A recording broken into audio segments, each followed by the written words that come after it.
Hello everyone and welcome to another chess video. This is a position I recently saw from Tatev Abrahamian on Twitter. Tatev always posts the coolest positions. Every time I see her post something, I know I'm in for a special and interesting treat. So this game is from Quang Liem versus Wesley So in the recent Bucharest tournament in the Grand Chess Tour.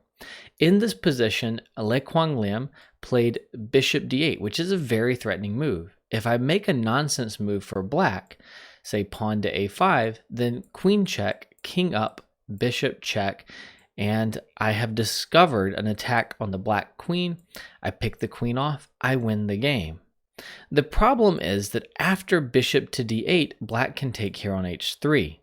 That's good enough for a draw by perpetual check because the idea of queen b3 check and queen d1 check is just too strong, and white's queen and bishop are not enough to finish the game off here. However, there was a win if white was able to think a little more deeply here about black's resources and his own dangerous mating ideas. The very beautiful win is pawn to h4 in this position. So this prepares possibly bishop d8, and it also cuts the queen off from reaching h3.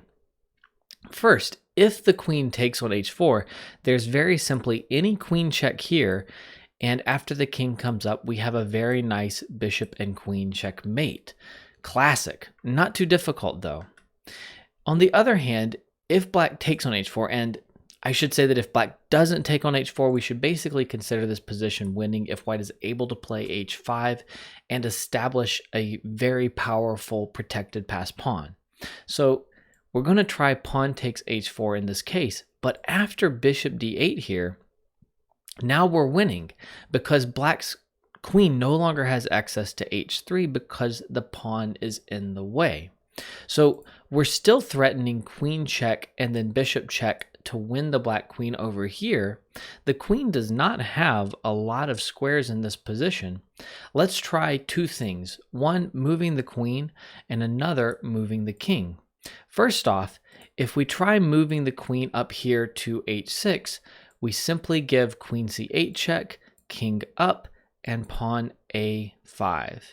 And it turns out that black's army has no way to stop the simple bishop b6 and checkmate. Pushing the b pawn does not even create any left. Bishop b6 is still checkmate. So the same is basically true after pawn takes h4, bishop d8, and then king a7. We're going to again play queen c8 here. And we threaten pawn to a5 and bishop to b6 check and bishop b6 check right away, enough to win the game.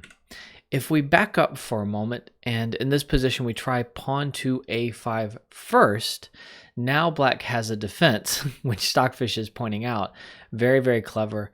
Knight to e6 here, going after the bishop, and if you take the knight, the queen takes. A great resource showing how precise you have to be to win in these positions. So, to recap, in this position, bishop d8 was played, not enough to win because of perpetual, but h4 instead wins after g takes and then bishop d8.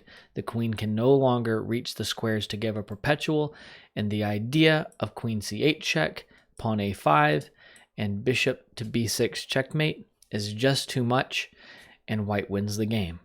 If you like that position, please do subscribe to the channel and hit the bell to be notified of future videos, and also check out the playlist with tons more brilliant moves.